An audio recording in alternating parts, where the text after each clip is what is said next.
Bonjour à tous et bienvenue sur la chaîne Helios Guidance. Je vous propose le tirage relationnel et affectif des Gémeaux pour ce mois de mars 2025. Alors, ce tirage nous montre que vous allez devoir peut-être imposer certaines choses, mais pour le mieux, vous allez voir. C'est finalement une bonne chose et vous allez aller vers l'épanouissement et vers une relation et des liens équilibrés.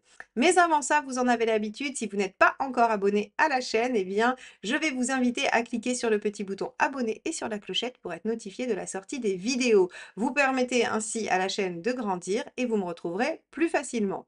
Si vous êtes déjà abonné, merci infiniment de continuer à liker, commenter et partager ces vidéos. C'est ainsi que vous offrez à ces vidéos un meilleur référencement et donc que vous participez au succès de la chaîne. Donc merci infiniment à tous et maintenant je vous laisse avec votre tirage.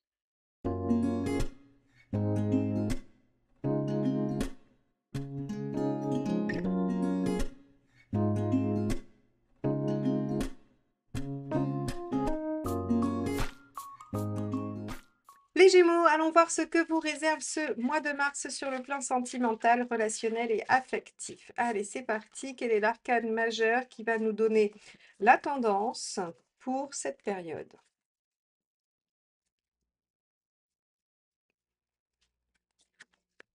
Waouh, l'amoureux! Alors ça, pour une belle carte sur un tirage relationnel, c'en est une. L'amoureux peut parler de choix, d'engagement, de bonheur, de bien-être, de sentiments et relations avec réciprocité. Alors bien sûr, ça peut parler d'un choix, d'une hésitation, mais globalement, on va plutôt être sur le fait de devoir s'engager dans une voie et s'y tenir, hein. Donc on va regarder tout de suite, on va essayer d'enlever le doute sur le fait qu'il y ait hésitation entre plusieurs situations, mais encore une fois, hésitation peut ne pas vouloir dire forcément triangulaire ou problématique comme ça. On va regarder ensemble. Alors, je vais prendre l'habitude de vous présenter les jeux avec lesquels je fais les tirages. Donc, le premier, celui qui vous concernera vous, on va utiliser Spirit Song Tarot. Et pour aller voir ce que votre partenaire ou la personne en chemin vers vous a dans la tête, eh bien, on utilisera le tarot Grand Luxe. Allez, c'est parti. Allons voir, mes chers Gémeaux, quel est votre état d'esprit? Comment vous vous sentez sur ce mois de mars en sentimental, relationnel et affectif? Allez, c'est parti, les Gémeaux. 10, la roue, vous voulez faire avancer, évoluer les choses. Alors la roue, elle a deux aspects. Elle a un premier, effectivement, de vouloir démarrer un nouveau cycle, enclencher quelque chose de significativement nouveau et qui bouge, mais elle peut aussi nous évoquer le fait d'être en capacité de s'adapter au rythme de la vie. Alors, effectivement, il y a des choses qui prennent un temps incompressible, hein, on ne peut pas aller plus vite que la musique, comme on dit, et vous pouvez aussi être dans cette acceptation et être entre la roue et le 6, vous dire, eh bien, j'accepte ce qui m'est offert comme joie, comme bonheur, et je le prends au jour le jour, hein. On pourrait aussi tout à fait être dans cette dynamique-là, mais j'aurais tendance à dire que si on est sur une question de choix, vous avez envie de faire évoluer les choses vers un engagement, vers un choix. Allez, on va regarder ce dont vous avez envie. Cavalier d'épée. Voilà, cavalier d'épée, on a envie de faire avancer les choses, on a envie de dépasser les problématiques, les difficultés, les obstacles, hein. Donc vraiment, très clairement, le cavalier d'épée, c'est je veux être victorieux ou victorieuse sur ma situation. Donc, vous pourriez avoir envie de faire évoluer les choses favorablement tout en vous battant pour dépasser les problématiques. Quelle est votre intention? Le roi d'épée, ouais, de trouver une bonne stratégie. Le roi d'épée, c'est vraiment cette notion de j'ai toutes les capacités en moi pour atteindre mes objectifs tels que je les imagine, tels que je les pense, puisque c'est de l'épée. Et ici, en fait, on voit que, ok, il y a probablement du bien-être et de la joie. En tout cas, ça, c'est sûr qu'il y a des choix du cœur et des choix positifs et des options positives. Mais vous, en tout cas, vous voulez faire bouger les choses positivement dans le bon sens selon votre plan, selon votre stratégie. Allons voir ce qui pourrait poser problème, mes chers Gémeaux.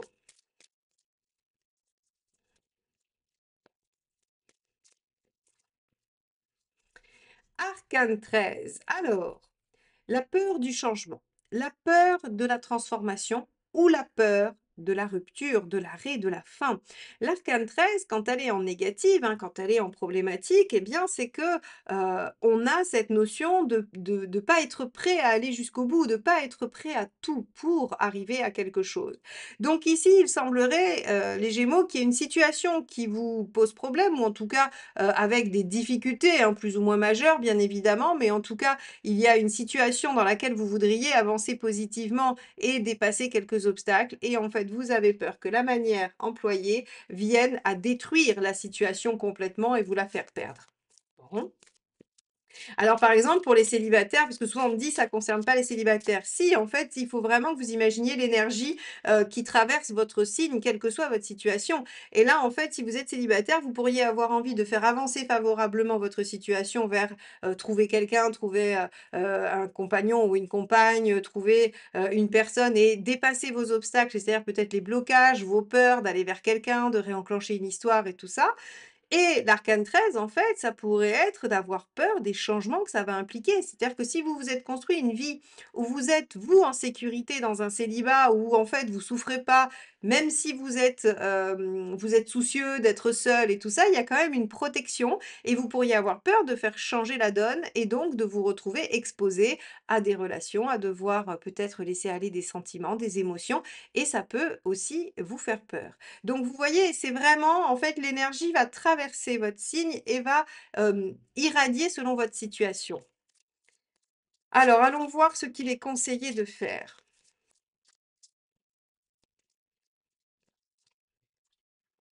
9 de denier. Alors c'est intéressant, le 9 de denier, en fait, ce qu'il vous demande, c'est d'apprendre une nouvelle façon de faire.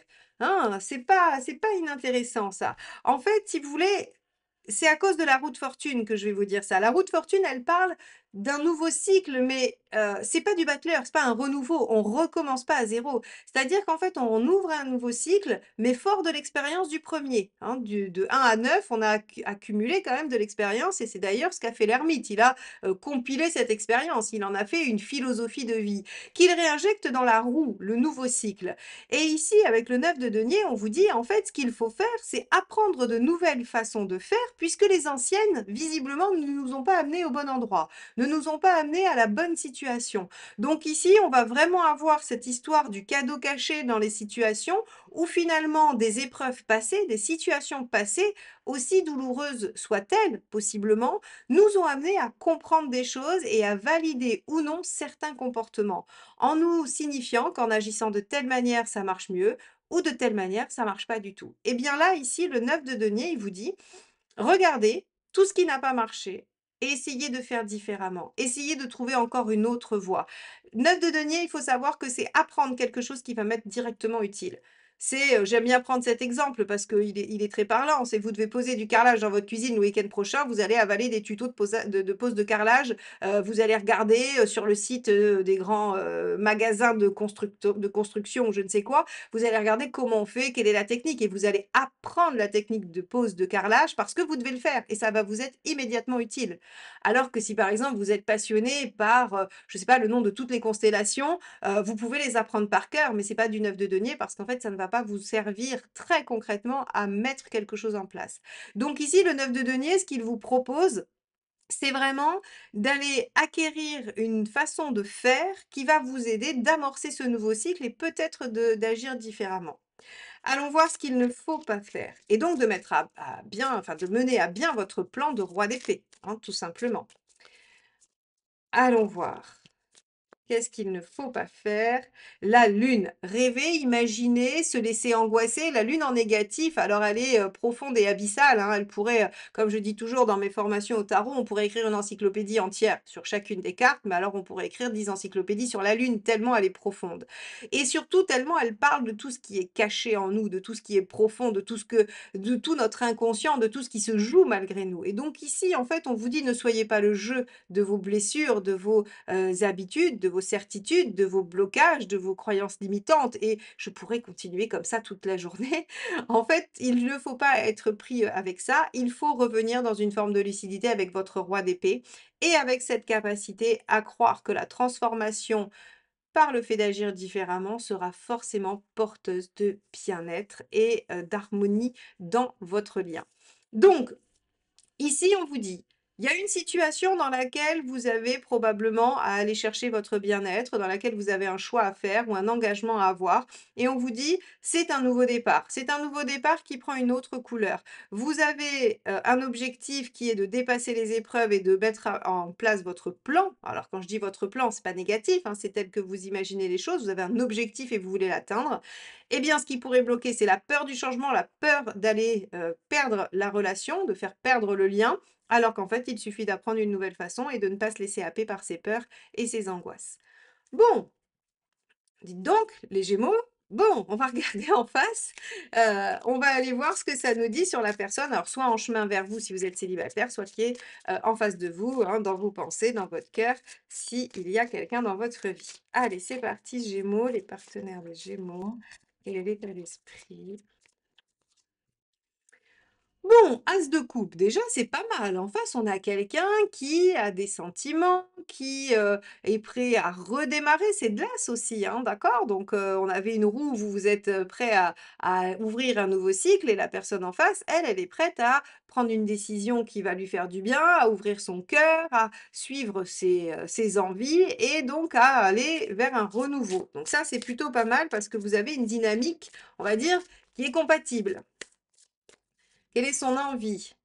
Roi de bâton, de quand même faire valoir ses besoins. C'est-à-dire que la personne en face de vous, elle a besoin de certaines choses de façon non négociable. Et ça, en fait, si vous voulez, elle a, ou il a, hein, c'est la personne, a l'intention de ne pas déroger à ça. Le roi de bâton, c'est j'ai besoin d'être respecté dans ce que je mets en œuvre, dans ma personnalité, dans mes envies, dans mes besoins. Donc, il y a vraiment cette notion d'imposer. Alors, d'imposer, on va voir, est-ce que c'est imposé de façon autoritaire ou est-ce que ça peut être fait de façon tout à fait équitable et harmonieuse? On va voir ça. On va voir quelle est l'intention de la personne, hein. C'est là qu'on va pouvoir dire ça. Page de bâton, c'est quelqu'un qui est prêt à discuter. Quelqu'un qui est prêt à discuter, qui est prêt à évaluer les choses. Le page de bâton, il est plein de fougue, plein d'envie, il a un peu de mal à canaliser et à diriger. Donc c'est pour ça qu'il est partant pour du soutien, pour de l'aide, pour de l'accompagnement, oui, du dialogue. De toute façon, ce sont deux lames qui vont amener des discussions. Donc la personne en face de vous, elle veut parler. Elle veut probablement comprendre, mais pas que. Elle veut aussi être entendue et elle est tout à fait partante pour trouver des solutions avec vous. Ça, c'est plutôt une bonne dynamique, hein, c'est assez positif, hein, on est d'accord. Qu'est-ce qui pourrait bloquer en face?